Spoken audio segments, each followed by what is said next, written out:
Hey guys, and welcome to Ardent Sports, and here it is once again, the start of the NFL season. Tonight, September 6th, kickoff at 8:20 with the Philadelphia Eagles and the Atlanta Falcons at Lincoln Financial Field in Philadelphia. There's going to be a lot of electricity in the air. Why?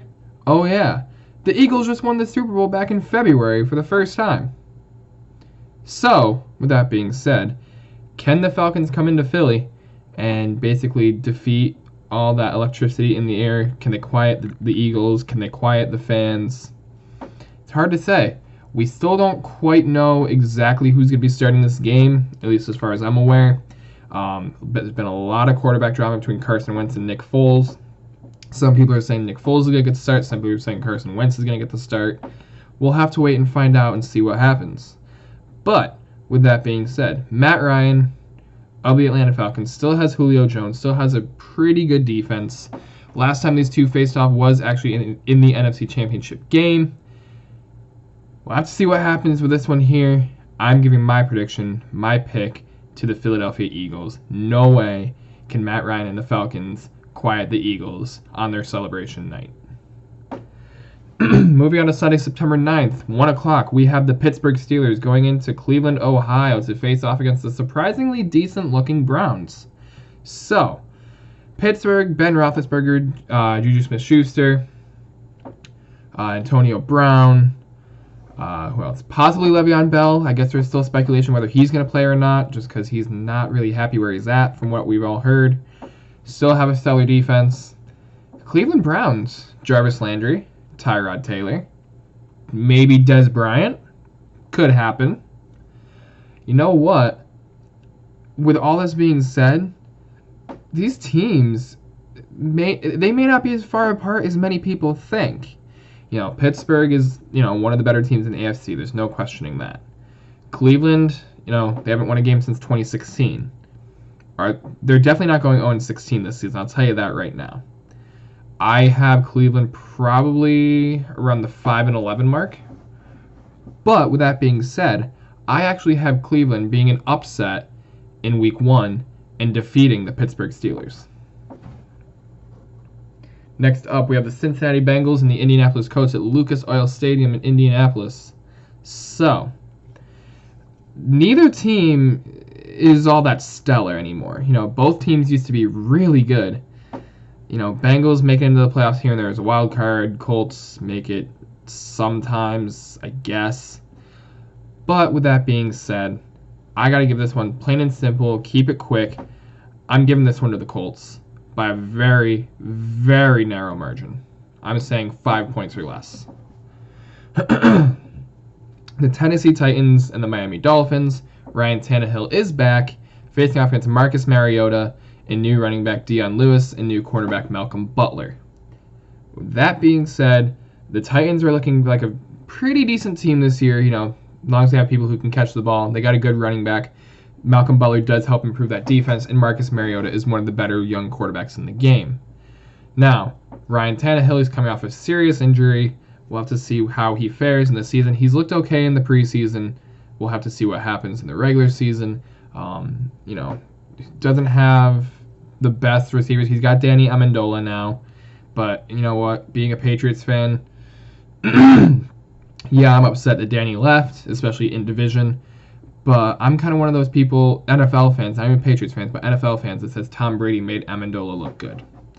Because all he really is, same thing with Antonio Brown, same thing with Julian Edelman. He's a glorified slot receiver. That's all it is. That's all it's going to be for him and down in Miami. He's a glorified slot receiver. That simple. I'm giving this one to the Tennessee Titans. San Francisco 49ers at Minnesota Vikings. Jimmy Garoppolo, Kirk Cousins, quarterbacks starting the new season. Garoppolo starting his first full season in San Francisco. Kirk Cousins starting his first season in Minnesota. Stephon Diggs on the Minnesota side. Decent weapon for Kirk Cousins. We'll have to see what happens as a whole with this game. I do not think it's going to be all that close. I think it'll probably be at least a 10-point margin. I'm giving this one to the Minnesota Vikings. Houston Texans, New England Patriots, Gillette Stadium in Foxborough. Now, we got Deshaun Watson, We have Jadeveon Clowney. We have J.J. Watt. All these different guys for the Houston Texans. New England, however, they lost some serious pieces in free agency, or trade for that matter. The Patriots traded Brendan Cooks to the LA Rams. We lost Dan Lewis and Malcolm Butler, like I said, to the Tennessee Titans. I forget who it was. We lost someone on our defense to the Giants. Danny Amendola to the Dolphins. So who do we have? Who do the Patriots have left? They have Chris Hogan. They have Julian Edelman. Rob Gronkowski. They did have, it was Kenny Britt and it wasn't Randall Cobb. I'm blanking on his name all of a sudden. I'm pretty sure he was a wide receiver for the Packers. I'm really blanking on his name all of a sudden. If I remember, I'll bring it up. But point being, they cut both of those guys. They have expressed interest in Dez Bryant as well. I don't see it happening. So I will be giving this game to the New England Patriots, not just because I'm a Patriots fan, but Brady is a better quarterback. The running back situation in Houston is okay. It's not great, but it's the same thing in New England. You know, Rex Burkhead and James White. That's kind of what they got for running backs. So we'll have to see what happens in this game, but I will be giving this one to the Patriots. Next up, we have the Tampa Bay Buccaneers and the New Orleans Saints. The Bucks, the Bucks looked like a good team last year. They're going to be coming crashing down to earth and hard. Not much I need to say on this Saints team. Drew Brees, Michael Thomas, you get the point. I'm giving this one by a rather wide margin to the New Orleans Saints. Next up, we have the Jacksonville Jaguars and the New York Giants, taking place at MetLife Stadium in East Rutherford, New Jersey. Let's see. Sterling Shepard, Saquon Barkley, Odell Beckham Jr., Evan Ingram, Eli Apple, Eli Manning, I guess, Janoris Jenkins, Landon Collins. Giants are looking like a pretty decent team this year.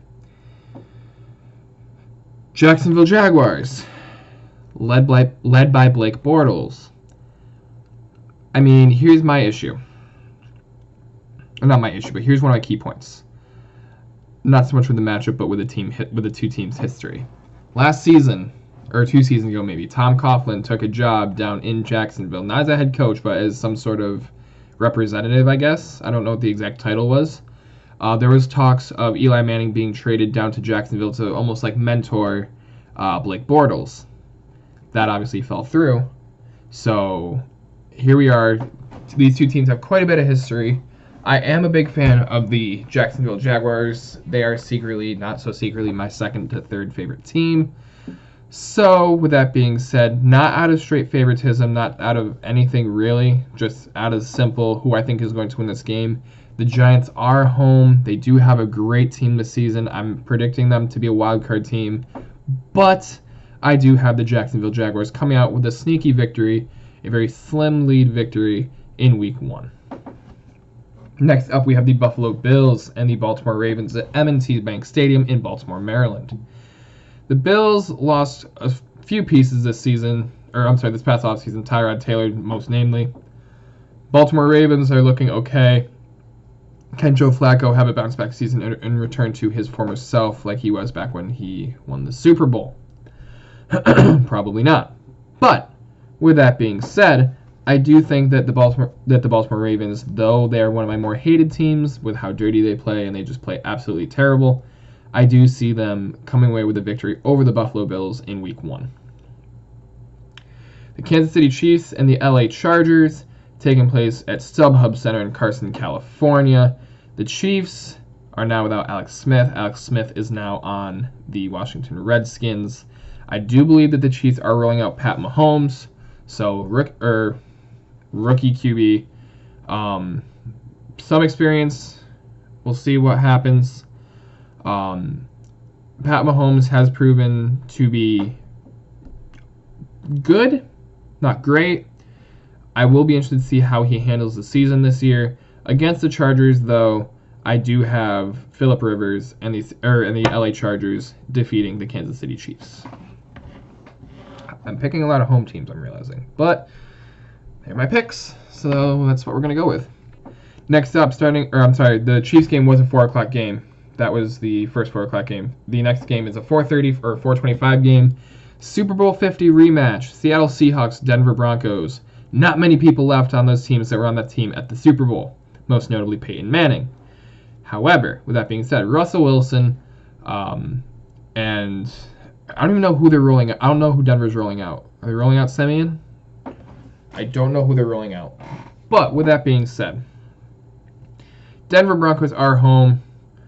The Seahawks are coming in with quite a bit of the same people, most notably losing Richard Sherman to the 49ers.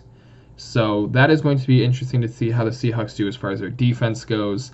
I will be giving this to the Denver Broncos just because they don't necessarily have that strong cornerback that they need to be able to protect against the long pass with Demaryius Thomas. I will be giving this one to the Denver Broncos. Just talked about the Redskins a couple minutes ago. Alex Smith and the Washington Redskins go in to face off against the Arizona Cardinals.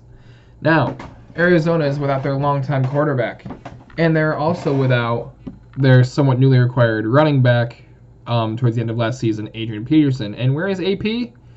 He's in Washington with the Redskins now. So, quick return back to home, even though he was only there for, 3 months? Maybe. So, can Adrian Peterson still be the all-day player that he was? My guess is no. My guess is he's coming towards the end of his career. So, I do have this game going to the Arizona Cardinals by a very, very slim margin. Just because I'm not sure that Alex Smith can completely count on his wide receivers and his running backs with the stellar Arizona defense. Next up, we have the Dallas Cowboys and the Carolina Panthers at Bank of America Stadium in Charlotte, North Carolina. Dak Prescott, Zeke Elliott, no Jason Witten, no Dez Bryant. Carolina Panthers, Cam Newton, Jonathan Stewart. What is there more to say other than the fact that clearly Carolina is the more complete team between the O-line, the D-line, and the receivers and the running, and the quarterback for that matter. With that being said, it will not be a very close game. It'll probably be around another 10-point margin. Carolina over Dallas. Next up, we have the Chicago Bears and the Green Bay Packers. I'm not going to say much on this other than the fact that Aaron Rodgers still has a decent amount of receivers. Randall Cobb is getting up there in age, but he's still a pretty good player. He's got a healthy Clay Matthews back. Should be a good season for Aaron Rodgers and the Green Bay Packers. The Chicago Bears did acquire Khalil Mack in a trade with the Oakland Raiders. But with that being said, I do not think one player for the Bears is going to help out Mitchell Trubisky and the rest of the Chicago Bears. Therefore, I'm giving this game hands down to the Green Bay Packers. Next up, we have the New York Jets and the Detroit Lions. Not much I need to say on this game. The Jets are probably going to win 2 games all season. Detroit Lions get my pick. Next, Oakland Raiders and LA Rams. They're playing at Oakland Coliseum in Oakland, California. I still hate the fact that the Oakland Athletics and the Oakland Raiders have to share the same stadium. I don't understand that. Why? It's almost like the Jets and the Giants having to share the same stadium. The only difference is this one is for 2 different sports. They're talking about moving the Raiders to Vegas anywhere. They're also talking about relocating the Oakland Raiders or the Oakland Athletics. Just do it already. Anyway, that's not the point. The Oakland Raiders are without Khalil Mack, like I just said. They're okay, Derek Carr, Amari Cooper, so on and so forth. However, the LA Rams now still have Jared Goff, Todd Gurley. They don't have, like I said, they don't have Kenny Britt anymore, but they do have Brandon Cooks now. They're looking like a great team. I'm giving this game to the LA Rams. So that is going to be it for me. Let me know what you guys think of these picks down in the comments down below. What are your picks? Tell me what you guys think of the season. Tell me any surprises. Tell me any upsets you guys have. Be sure to like, comment, subscribe, share, and hit that notification bell. #1 way to help a channel. And I'll be talking to you guys later. Peace them out.